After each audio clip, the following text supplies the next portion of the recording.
De todos modos, muy buenas tardes a todos los participantes de este webinar. Realmente un día muy especial porque estamos haciendo esta conferencia en relación a una fecha muy especial para nosotras las mujeres. Que en ese marco de recordar a todas las mujeres valiosas de este país, gloriosa como diría el Papa, el 24 es el Día de la Mujer Paraguaya y nosotros estamos haciendo esta actividad en el marco de los festejos y de recordación de ese día. A veces es importante recordar, bueno, qué pasó, quiénes son esas mujeres, como dice el título, mujeres que nos inspiran, porque a veces trabajamos y vemos todos los días y nos olvidamos de lo valiosa que es la mujer y la mujer paraguaya. Y no solamente dándole ese adjetivo a la mujer paraguaya, sino que contando la historia para realmente saber por qué estamos hablando, por qué se admira mucho a esa mujer y por qué nosotras, que somos las generaciones que venimos después de ellas, o algunas son también muy valiosas de esta generación, por qué hay que cómo no olvidar eso, hay que recordar y que nos sirva de fuente de inspiración y de seguir los pasos de ellas. Entonces, Sonia, que siempre es nuestra experta en el tema mujer y que ya muchos le conocen y ella está ahí empapada con ese tema porque trabaja y es directora técnica en el Senado y en la Comisión de Equidad y Género, y está luchando siempre y todos los años de su vida estuvo luchando por el tema de las mujeres, desde el punto de vista legal, desde el punto de vista social. Entonces, Sonia, más que nunca le buscamos por eso en este día, para que con su, digamos, usual conocimiento y experticia nos deleite hoy y nos haga recordar, y es un homenaje para todas las mujeres. Yo sé que acceden a este webinar también los varones, pero y los varones les quiero decir que esto es una recordación y que ellos también deben valorar a las mujeres. Este contexto que tenemos actualmente no nos, como que nos da miedo porque suceden cosas malas, pero hoy vamos a hablar lo positivo. Hoy vamos a tener esperanza y hoy vamos a recordar a esas valiosas mujeres. Sonia, te cedo la palabra para que se comience esta conferencia. Bueno, también muchísimas gracias. Muy buenas tardes para todas y para los varones presentes también. Hay que reconocer y destacar siempre con la presencia significa un compromiso de hacerse un tiempo y sentarse a compartir desde la virtualidad todavía algunas ideas en torno a esta conmemoración del Día de la Mujer Paraguaya. Agradecer en segundo término a la querida María Esther Jiménez, directora del área mujer de la Fundación Paz Global, a mi amiga y compañera Lidia Edith Amarilla, por confiar en que pueda ser yo la persona indicada en brindarles estas ideas, estos pequeños comentarios en torno a un tema que de por sí nos mueve y es tan importante para todas y todos como familia, como sociedad, como personas, como comunidad, y hacernos eco en la recordación del rol que tuvieron cada una de ellas en la construcción de nuestro país, de nuestra historia, en, en lo, en lo destacada que fueron, en lo atrevidas que fueron, en lo significativas que fueron, en lo visionarias que fueron, y fueron mujeres que nos han inspirado siempre. Entonces, por eso el título que ustedes habrán visto en el flyer, Mujeres que Inspiran, no es mío, es de una persona que dijo que toda esa frase, todo lo que podemos ser las mujeres es inspiración, ¿verdad? Entonces, mujeres que inspiran. Decirles además que, como siempre, pueden escribir al chat del webinar podemos conversar al final o como ustedes y la organización así lo dispongan. Yo no tengo ningún problema y ninguna restricción. En ese sentido, si me permiten, María Esther, Martín, Lidia, voy a compartir pantalla con una breve presentación. ¿Puede ser? Sí, cómo no. Bueno, entonces, esta presentación ahí empieza y tiene que ver con mujeres paraguayas a lo largo de la historia, mujeres que inspiran, como ya les decía. ¿Se ve bien la presentación? ¿Me das un ok? Sí, está perfecto. Está bien. Perfecto. Esta presentación, si ustedes quieren profundizar, si quieren ahondar más, si quieren, porque a veces no podemos hacer una síntesis muy precisa, muy condensada en el tiempo y de todo lo que queremos decir a lo largo de nuestra historia, es un extracto de un libro de una queridísima historiadora. Yo no soy historiadora, pero sí he leído y he escuchado muchísimas veces y he trabajado, así como dijo María Esther, desde otros ámbitos en el aporte también a estos procesos. Es de la licenciada Ana Barreto, está al pie del PowerPoint. El libro se llama Mujeres que hicieron historia en Paraguay y es una edición del 2011. Entonces les invito a fijarse, si quieren, a darse una, porque tiene así como etapas. Entonces, aparte de la forma de la narrativa de Ana Barreto de escribir, es muy amena, es muy elocuente, nos llega mucho, ¿sí? Entonces, ¿de qué es lo que vamos a hablar? La primera cosa que queremos destacar en esta lámina es por qué estamos esta tarde aquí conversando. Ya lo decía María Esther, el Día de la Mujer Paraguaya. Este día, y muchas personas dicen, pero ¿qué es lo que están celebrando? Es un día, yo siempre digo, para conmemorar, que vuelva a nuestra memoria, para recordar y visibilizar, ¿sí? Entonces, no estamos haciendo operaciones que a lo mejor ni tienen idea de qué significó este movimiento y por qué hubo esto. Contarles qué significa y por qué es importante el Día de la Mujer Paraguaya. Esta fecha surge a una iniciativa, fíjense ustedes, que nos remonta al año 1867, donde Escolástica Barrios de Gil convoca a mujeres de la época a una asamblea del bello sexo nacional, así fue llamada.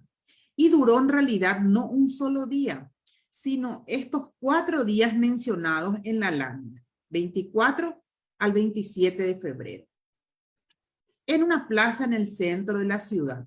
Pero también se llevaron a cabo en ciudades del interior, ¿sí? En Concepción, por ejemplo, hubieron estas movilizaciones de mujeres que se reunieron en una asamblea. ¿Para qué? Para pedirles que ellas entreguen joyas en prueba de la lealtad patriótica en el marco de la guerra contra la Triple Alianza. En esta ocasión, la coordinadora, doña Escolástica Barrios de Gil, establece que se va a hacer una colecta a cargo de la Comisión de Damas en Asunción y de los jueces de paz en el interior, quienes debían expedir recibos por las joyas recibidas. Todo esto se plasma, todo lo recibido se plasma según el libro y según la historia en el libro de oro obsequiado al mariscal en diciembre de 1867. Ellas contribuyeron de todo lo que tenían. Esto en el libro de Ana Barreto encontramos extractos del detalle de esta contribución. Entonces, es así que en el año 1974 se instaura por la ley número 498 el Día de la Mujer Paraguaya. Pero es la historiadora Idalia Flores de Zarza quien propuso en el marco de una reunión académica como esta, de una conferencia realizada en la Academia Paraguaya de la Historia, que este día sea el 24 de febrero. Esa fue una propuesta que fue recogida por la diputada de aquel entonces, doña Carmen Casco de Lara Castro. Presenta un anteproyecto de ley donde dice, fundamenta, establece qué hay que hacer, es muy breve la ley, y reconoce que esta iniciativa se da además en el marco del Año Internacional de la Mujer que se celebraba en 1974. Fíjense ustedes que la ley es de ese año. Por un lado, ¿qué más tenemos? Las mujeres están antes de la Guerra Grande. Las mujeres españolas e indígenas que contribuyeron para el establecimiento de la nación paraguaya. Para la historia tradicional paraguaya, las mujeres teníamos un rol determinado, muy restringido. Enfermeras, maestras, cultivadoras en tiempos Está lleno. de guerra y otros. Sin embargo, Sonia. Sonia. sobre todo las... Lo escucho. Sonia.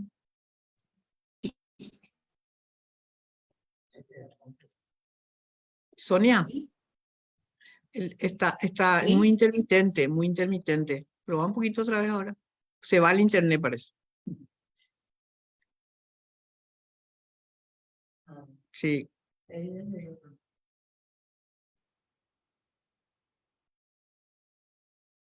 Hay un problema técnico, parece el tiempo, también la lluvia que está cayendo, que no nos permite.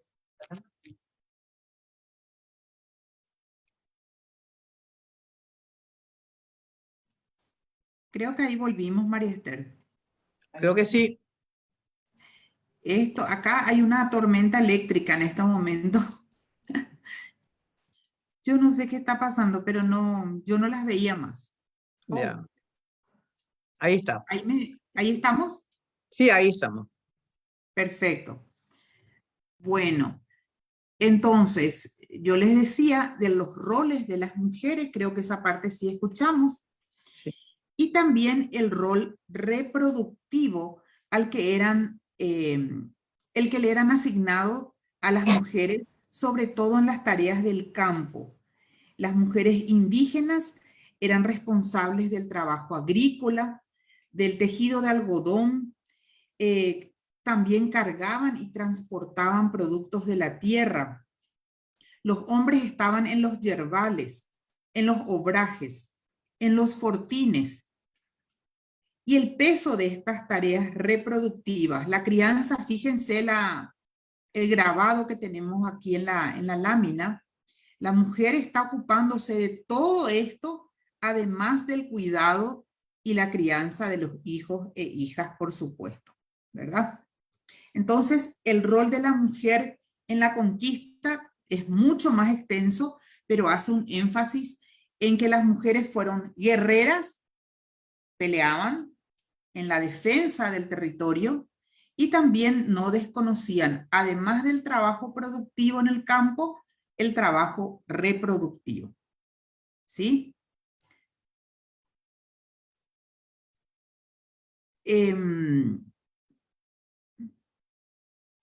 La siguiente, la independencia de 1811. Esta independencia nos remonta a qué nombre únicamente o principalmente, al de doña Juana María de Lara, ¿sí? Que hasta hace poco no era reconocida como prócer de la independencia. Era solamente vista como una mujer que colaboraba eventualmente con los varones que estaban en esta actitud independentista, conspiraticia en la Casa de la Independencia. Sin embargo, Ana Barreto nos habla del rol que tuvo doña Juana María de Lara. Ella era quien se ocupaba de la catedral, dice mayordoma de la catedral, la que tenía las llaves, la que se ocupaba de los horarios y una serie de funciones que le eran asignadas como autoridad de la iglesia, la catedral. Ella además era pariente de los hermanos Martínez Sáenz, dueños de la Casa de la Independencia. Entonces ella era frecuentemente, era normal, era habitual verla por la Casa de la Independencia. Pero sin embargo, además era una dama destacada de la sociedad asuncena. Ella estaba casada con José Díaz de Bedoya, quien formaba parte de la élite capitular asuncena. Ella era una persona de buenas relaciones y por eso ella estaba muy vinculada a los próceres. Además, ella fue la responsable, y este es el recuerdo que quizás todas y todos tenemos, del repique de las campanas cuando anuncian el movimiento revolucionario contra las pretensiones del gobernador Velasco. Recuerdan ustedes que los libros dicen en la escuela, en el colegio, que el repicar de campanas fue constante y no era usual ese horario, entonces fue ella la responsable. No se establece muy claramente otros roles de colaboración que ella tuvo, pero sí emparentada con los hermanos Martínez Sáenz, como ya dijimos. Y es importante decir además que ella, la corona de colores, con los colores de la bandera paraguaya, de flores, también fue una contribución de ella, pero creemos, por lo que leemos en este libro de Ana Barreto, que ella tuvo un rol más de enlace, vamos a decir, entre unos y otros. Pero además quisiéramos destacar a otra mujer pocas veces mencionada en esta historia de nuestra independencia, que es la de Josefa Sperati. Josefa Sperati, novia de Fulgencio Yegros, tuvo un rol político muy bien documentado en nuestra historia. Ella donaba mensualmente del sueldo de su novio, del sueldo de Yegros, realizaba donaciones y ella ponía presidenta de la Junta. Como Yegros era presidente de la Junta del gobierno de ese entonces, del gobierno ya instalado, ella pone Josefa presidenta, ¿sí? No presidente. Entonces Josefa también tuvo así un rol importante y pocas veces visto en la historia de la independencia de nuestro país.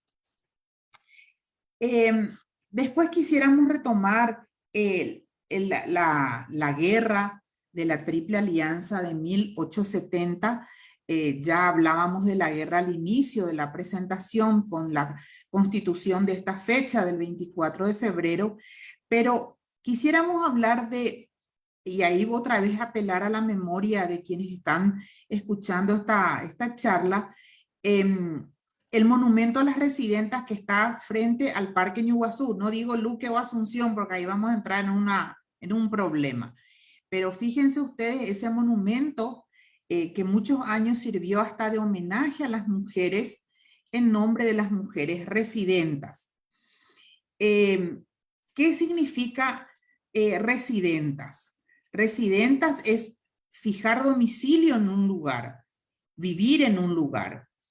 En nuestro país posee una alta significación social y está vinculada a las palabras de dolor, abnegación y sacrificio de las mujeres.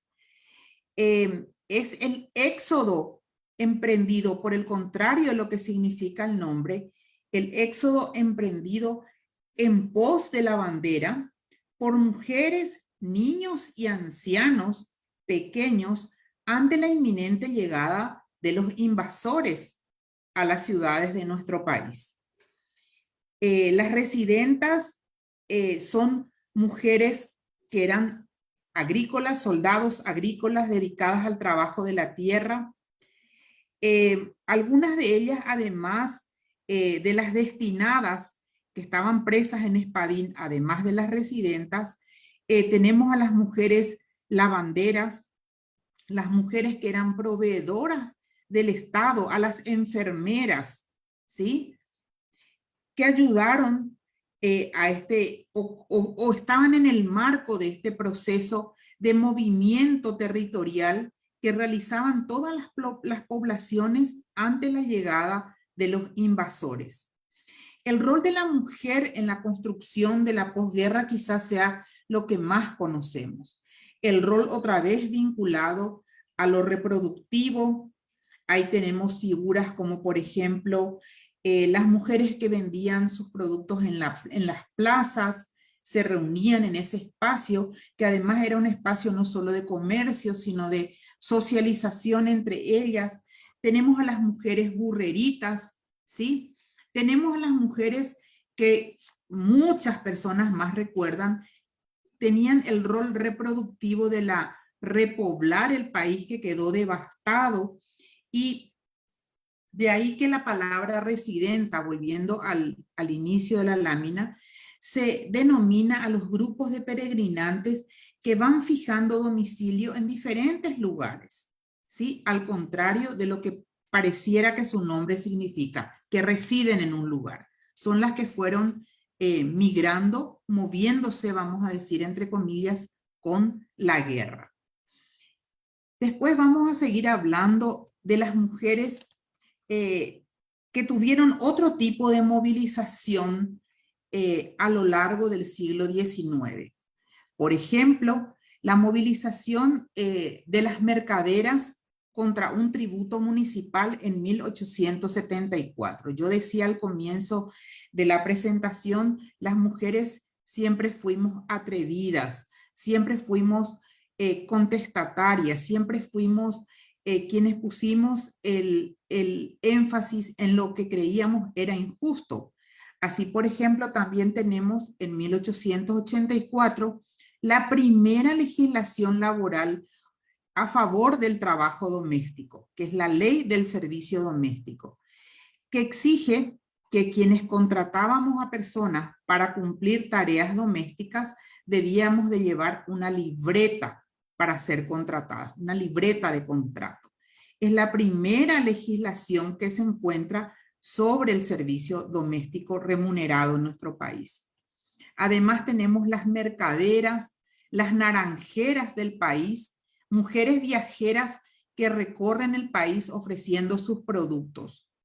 Tenemos otras mujeres que debaten con la élite masculina, que ya no es movilizador bajo la guerra, sino de manera patriarcal. Mujeres que tuvieron oportunidades de estudio, vamos a ver más adelante quiénes fueron, mujeres que accedieron a oportunidades de formación en el extranjero y, sin embargo, seguían teniendo esta posición fuera ya de la guerra, como dice la lámina, sino siendo a veces acalladas por otro tipo de conceptos. Aquí tenemos a dos personas que ustedes tendrán fijas en el billete de 2.000 guaraníes, Adela y Celsa Sperati, que son educadoras. Adela y Celsa Sperati, maestras. En 1890, el gobierno paraguayo, en 1890, requiere el auxilio de estas prestigiosas educacionistas, encomendándoles, dice Ana Barreto, la instrucción pública femenina del país. La instrucción pública femenina en el país. Siguiendo la senda de otras prestigiosas educadoras como Asunción Escalada y Rosa Peña. Es así que Adela fue la primera directora, dice nuestra lámina, de la Escuela Normal de Profesoras en 1897, ya en la posguerra, cambiando todo el sistema pedagógico de enseñanza. Supieron además brindar oportunidades, becas a mujeres jóvenes y campesinas para que accedan a la escuela pública, ¿sí? El magisterio constituía una tarea heroica en ese contexto, en ese tiempo. Fíjense qué años estamos hablando, alrededor de 1890. Transmitir cultura y educación en el marco de un proyecto de sociedad y en un proyecto de nación. Ese era el rol que tenía desde la reforma que estas mujeres impulsaron desde el quehacer en la educación. Siguiendo con otras mujeres fuera del ámbito educativo, tenemos a Ramona Ferreira. Ramona Ferreira, una mujer concepcionera, periodista. Ella se declaraba atea, liberal, positivista, anticlerical, convencida. Cuestionó las pretensiones moralizantes del catolicismo ultraconservador. Fue defensora de la libertad de conciencia y de expresión. Fue la primera mujer en dirigir un periódico llamado La Voz del Siglo entre 1902 y 1904. Tenía también una imprenta que fue asaltada por un grupo de personas que con insultos y amenazas invadió el local, destruyendo todos los ejemplares de su periódico. Se dijo que los atacantes habían sido de determinados grupos religiosos. Sin embargo, esto nunca pudo ser comprobado. 2 años más tarde, La Voz del Siglo, su periódico, sufrió otro nuevo asalto. El país conmocionado en una guerra civil, y así es que este diario fue el blanco de rencillas políticas.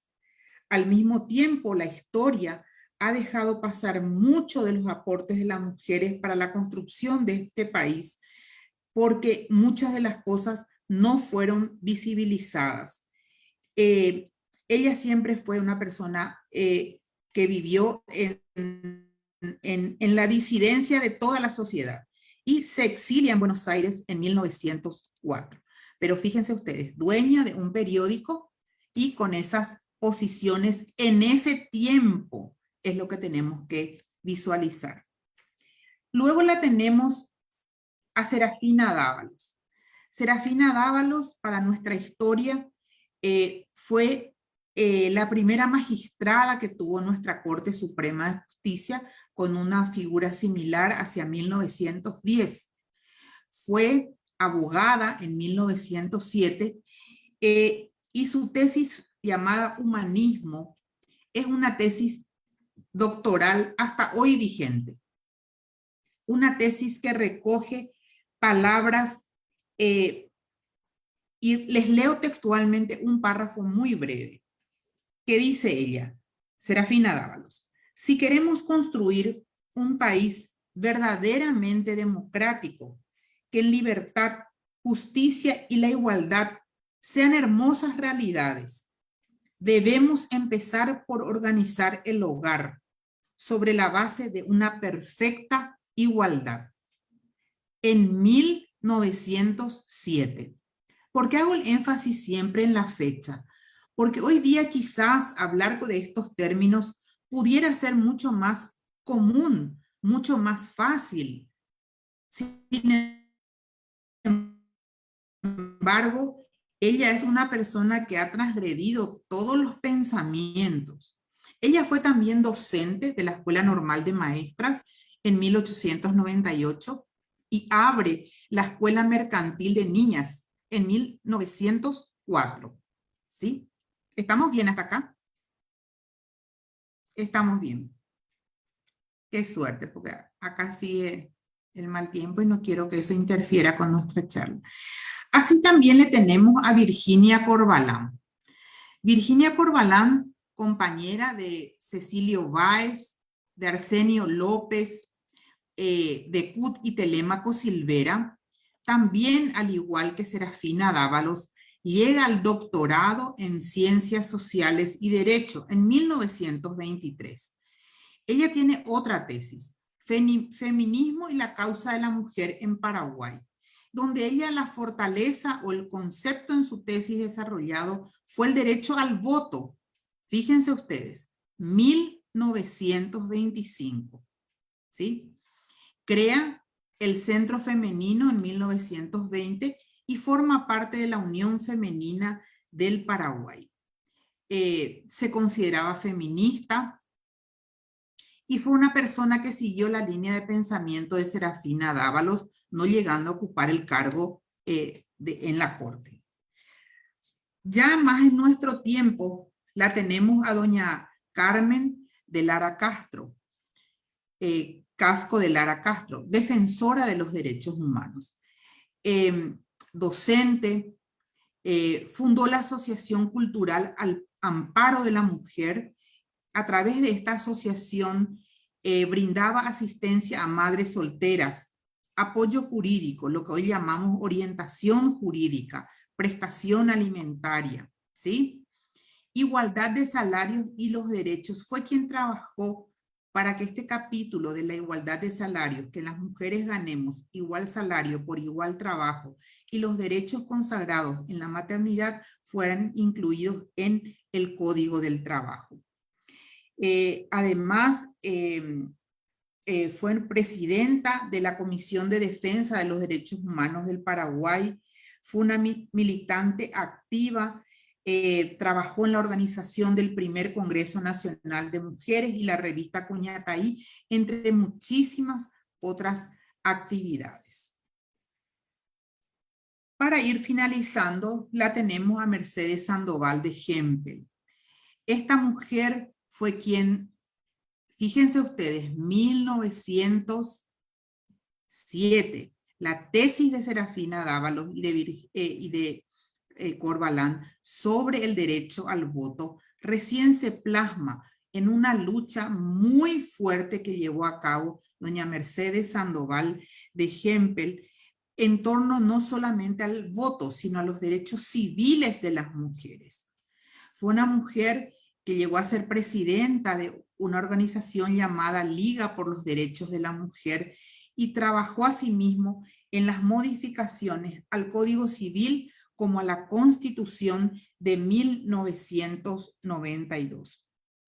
El aporte de ella, mucho más contemporáneo, es lo que pocas veces logramos visualizar. Creo que hoy día ya los libros han cambiado la historia y buscamos encontrar mujeres que nos inspiren. Fíjense todos los campos que recorrimos: la docencia, el periodismo, las amas de casa, el rol del trabajo en el campo, las mujeres migrantes. Todos esos roles teníamos a lo largo de la historia. Entonces siempre tuvimos un rol destacado, un rol que la historia tiene que hacer justicia y ocuparse de visibilizar en dónde nos han colocado a estas mujeres, que son apenas un ejemplo. Estoy segura que hay muchas más y estoy segura que algunos nombres no están en este pequeño PowerPoint, pero como les digo, les invito a profundizar en este libro y van a encontrar muchas más. Por último, yo no quisiera culminar para seguir conversando con algunas reflexiones finales. ¿Qué es lo que? No hay duda de que las mujeres en todo este tiempo hemos avanzado. No hay duda de que hemos tenido muchísimos logros y de que se nos han abierto caminos y oportunidades. Pero siempre que emprendemos una lucha por una idea, por una convicción, una lucha por un proyecto, una lucha por un cambio, nos preguntamos cuán sólidos son los avances logrados. ¿Cuánto estos avances resisten en el tiempo? ¿Y cuánto de estos avances deberían de profundizarse? Ya nos decía una de las láminas, la primera ley de trabajo doméstico, 1800 y tanto. Imagínense que hasta el 2015 no volvimos a hablar del tema. por mencionar solamente un ejemplo. ¿Qué tipo del ser mujer estamos proyectando? Mujeres que hoy inspiramos a otras. ¿Cuánto nos cuesta eso a las mujeres? Cuesta hasta entre comillas, no es un costo material, es un costo emocional, ¿sí? ¿Cuánto nos cuesta sostener? ¿Cuánto nos cuesta continuar? ¿Cuánto nos cuesta renunciar? Pero también nos importa cómo nos ven, no solamente otras mujeres, sino los jóvenes. ¿Y cuál es el desafío que nos planteamos en una jornada como esta? Seguir generando opciones de cambio reales desde esta perspectiva de visibilizar el lugar que ocupamos las mujeres, que es la perspectiva de género. Seguir luchando y trabajando por la visibilización de muchas más mujeres de nuestro país, porque como les decía, estoy segura de que esta lista es incompleta. ¿Sí? Y eso.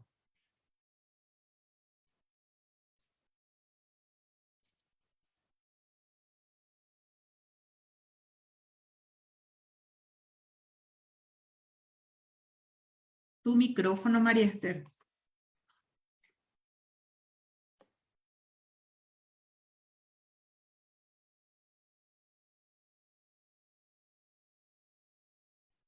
¿Aquí? ¿Ahí ya me escuchan? Ya. Sí. Bueno, muchísimas gracias, Sonia. Realmente un recorrido por la historia muy interesante, como estaba diciendo. Hay muchas más quizás que se puedan rescatar y estoy segura que en el libro de Ana hay muchísimo más y podamos, pero el tiempo también y la intención no es, digamos, digamos, no es profundizar ni citarla toda, sino que justamente dar ejemplos y recordar y la historia tenemos que tener en cuenta para poder tener acciones en los años que estamos viviendo. Hay muchas inquietudes en relación a las mujeres y hay muchas inquietudes en relación a las leyes, en el concepto que se tiene de igualdad y en todo ese debate la mujer siempre ha sido un tema que inacabado, digamos. Y como decía, avanzamos muchísimo, tenemos muchísimas oportunidades, pero hay ciertas leyes de letra muerta, digamos, que no se aplican por A o B motivo. Y yo creo que eso también tenemos que impulsar desde las instituciones. No esperemos que las instituciones sean las que nos digan o las que se den cuenta de que tenemos que hacer. Yo creo que este tipo de recordación hace que, bueno, cada uno del lugar donde nos toca actuar, como dice una participante, podamos nosotros contribuir para visibilizar las cosas buenas y tratar de aplicar políticas de Estado en relación a mejorar la situación de la mujer en el país. Y digo mejorar porque como hay muchos avances, hay cosas que se hicieron, pero necesitamos mucho más aún. Entonces, acá, en primer lugar, yo agradezco la presencia, por ejemplo, de dos personas del extranjero, de Guatemala y de Uruguay. Y una de las preguntas, especialmente de Guatemala, decía, ¿por qué le inspiran a estas mujeres? Y yo creo que ya está respondida la pregunta, ¿por qué rescatamos estas mujeres a lo largo de la historia del Paraguay? Por supuesto que habrá, y así como hay en Paraguay, hay en el mundo, digamos, ¿verdad? Entonces, es importante destacar que esto es bastante local y le agradecemos muchísimo que estén escuchando lo de este país, ¿verdad? ¿Cómo, hay preguntas como, ¿cómo se puede desarrollar o estimular, despertar el desarrollo integral de la mujer para que puedan salir adelante? Aquellas que están ahí, que no pueden. Entonces, es importante destacar eso. Eso sí te dejo a vos para que podamos responder, ¿verdad? Y la otra es, ahí habló una persona que dijo, mujeres que inspiran desde la perspectiva de la niñez, ¿verdad? Me parece importante a favor de la paz en el presente de los niños, favorecerá a su estado de conciencia y evolución personal a sí mismo en la sociedad. Es un comentario también de una participante. Yo te dejaría un poco aquella que como hacen como una pregunta, digamos, ¿qué podemos hacer? ¿Cómo se puede estimular? Y qué se está, si tenés conocimiento, qué se está haciendo para eso en nuestro país? Ay, qué pregunta difícil, María Esther, siempre tan concreta ella con su pregunta y las compañeras y compañeros que están interactuando. Es una opinión muy personal mía, personalísima. Yo creo que todas las personas habrán notado en la presentación, es una presentación, si bien es cierto, histórica, muy alentadora, muy positiva, ¿sí? Entonces yo creo que todas las mujeres tenemos que primero mirarnos a nosotras mismas y ver de qué somos capaces. Cuando hablamos de qué esperamos que nos alienten, nadie va a venir a decirnos, vos sos esto o vos podés hacer esto. Primero tenemos que estar convencidas de lo que nosotras podemos hacer desde el lugar en el que estamos. Y no digo hacer de una manera relativa, hacer lo mejor que podemos siempre, ¿sí?